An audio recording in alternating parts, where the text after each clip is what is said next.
Wanted, Sweetheart. Hello po, good afternoon. Hello po, good afternoon po. Saan po ang lugar ninyo? Sa Pasig po. Pasig? Opo, Ilang taon na po kayo? 64 sa October.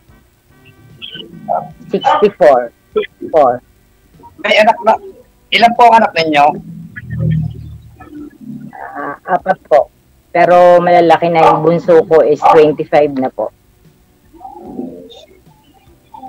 Dito po ako sa Dolores, Quezon. Di pa po ang aking anak.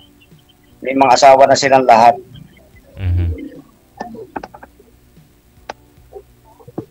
Saan na po yung asawa mo, sir? Sa Kalamba po. Ah, okay. Walay kayo. Hiwalay na po kami. 5 years na po. Yung mga anak mo, andyan po ba sa inyo? Ilan po? Saan po ma'am kayo sa Pasig? Sa Kanyugan. Lag na si girl. Ano po pinagkakabala ninyo? Wala po. Eto, meron maliit na tindahan.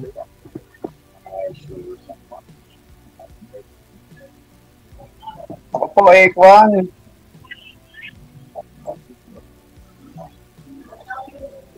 May esel ng prutas ang trabaho.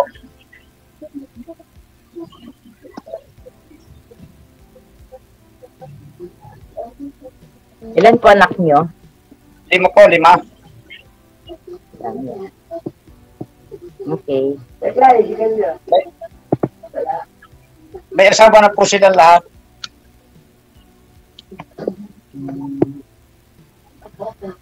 Limang taon na po ako wala.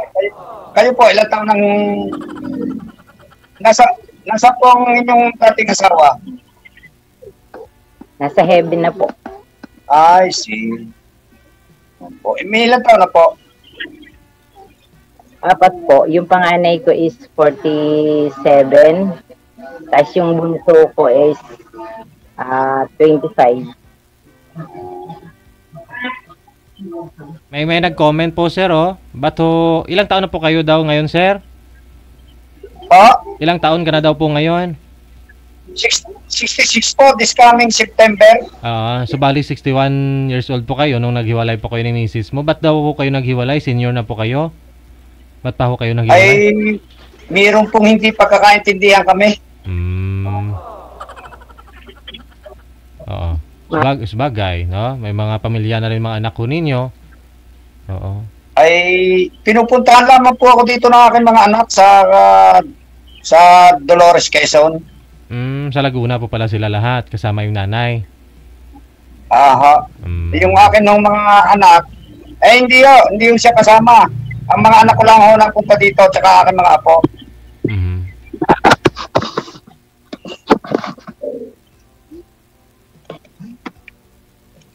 Matagal na ho ako dito, 5 years na ho ako rito.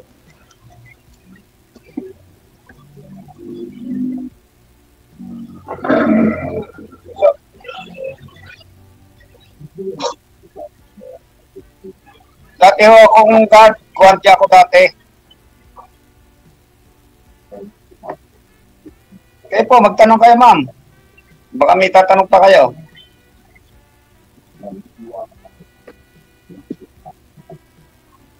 Ano po trabaho nyo ngayon? Baiselo ng prutas. Okay.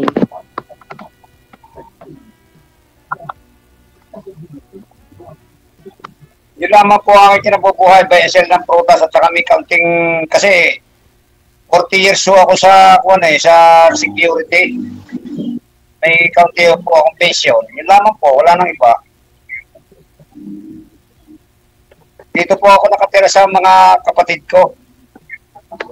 Sa Dolores, Quezon. Pero may bahay po akong akin sa tabi nila. Nag-iisa po ako namamahay. Solo lamang po ako. Ilan po kasama niyo sa bahay? Yung dalawa kong anak. Yung bunso ko kasi binata pa siya. Tapos yung isa alanganin. Siya parehas walang asawa. Yung dalawang po, yung eldest at saka yung pangatlo, nasa Quezon City, nasa Quezon City yung pangatlo kong anak, lalaki. Dati kasi ako nakapunta rin din yan sa may Pasig dito sa Barangay San Joaquin. Pag galing po ng San Joaquin, Marikina ang sasakyan, dadaanan po sa may Rizal High. Lapit sa may Arellano. Baka hindi ko na po matandaan yan kasi 80s pa po nung ako nagpunta dyan eh. Ang laki na rin ang pinagbago ng Pasig. Nako, baka maligaw na po ako dyan kasi 80s pa po ako nung nagpunta dyan. Iba na siguro. Kasi abot ho ako ng pagka-guardian hanggang sa napag-garden ho ako sa yung pay Bukol dati, kina Tito Vic and Joey. Matagal pa, almost 40 years in service po ako sa guard. Retired na po ako noong 5 taon na nakakaraan. Kasi 60 po nung ang retirement ng senior eh. Tapos nag-retired ka na rin kay misis mo, sir, ganon. Sabay pag-retired mo sa trabaho. Oo po, ganun nga nangyari. Kasi dati po, DJ, nung ako'y nag-work pa, trabaho bahay, pagkakarating, tutulog, kakain tutulog, bira na kaming mag-usap na asawa, pero nitong kami magkasama na, hindi na kami magkaintindihan. Ganun po ang nangyari. Hala. Kung kailan ho kayo magkasama na sa bahay, hindi na ho kayo magkaintindihan. Baka gusto niya, sir, magtatrabaho ka na lang, bahay-trabaho. Opo, ganun nga po nangyari. Dahil sabi ko pa, mas mabuti pa palayo. Walang away.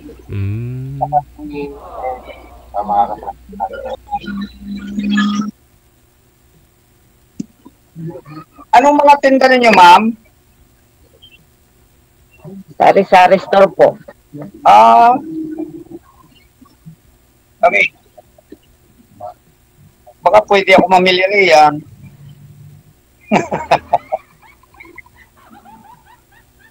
Ano nga pala pangalan nyo? Eddie po, Eddie. Kayo po, ano pangalan nyo? Fe. Ano po? Fe. Fe. F. Opo. Sige po, kung may tatanong pa kayo, itanong na ninyo at kung wala na akong itatanong, mag-chat na lang tayo sa Messenger. Po. Okay po. Okay po. Para si DJ ay makapagkuhan pa ng kanyang madaming mapagbigyan natin ng pagkakataon. Yung iba. Maaga pa ho. Tanong pa ho kayo, ma'am. Magtanong mo kayo. Parang wala naman na akong maitanong. Arla. Ay, kung gusto ninyo, baka pumunta nyo. Maganda dito maligo sa ilog. Wow. Layo po. Malapit ka. Alam ba nyo sa Pablo City? May kamag-anak ako sa Pagbilao. Ay, malayo po yun. Kasi Quezon 1 po yun. Quezon 2 po itong amin. Malapit lamang po. From San Pablo to Dolores. Kung alam niyo San Pablo, Laguna, San Pablo. Ay, ilang oras lamang po hanggang dito. Bukana po itong amin na Quezon. Quezon 2 po itong amin. Quezon 2 po, hindi po Quezon 1 ito. Malayo po yung Quezon, yung sinasabi po nyo, Quezon 1 po yun. Ay di ba dapat po ang lalaki ang pupunta sa babae, hindi yung babae ang pupunta sa lalaki? Hindi, baka ako nasa... Wala namang ilog dyan sa iyo, mami. Ay, wala namang ilog. Wala, tapas, DJ. Pasig Ilog. Iba, ay, Ay, naku oo. po. Ay, hindi po mapapaliguan yan. Ang linaw po dito. Kita po ang ilalim. At may mga puno. Masarap po ditong mag-picnic. Wow. Kasi malabig ang tubig. Mm-mm. Galing sa buntok ng kinabuhayan.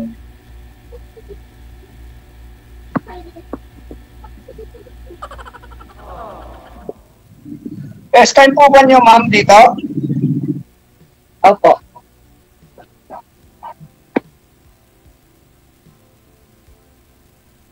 Ang tagal na nga ako sa line up kay Sir DJ eh. Kaya lang eh, kanina lang ako tinawagan.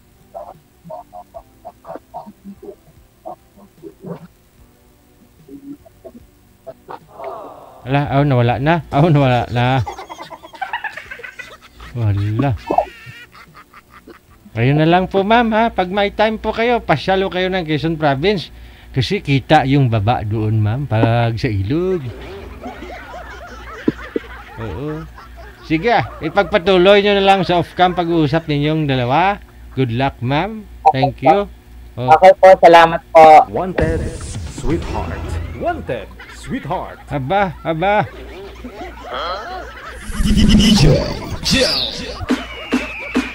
Oo nga, napakalinaw ng tubig doon sa San Andres. Kita yung baba. Pero sa may Pasig, madilim ang baba. Malubog ba? Pasig River, no? Pero dinadayo pa rin ho kasi ng mga tao.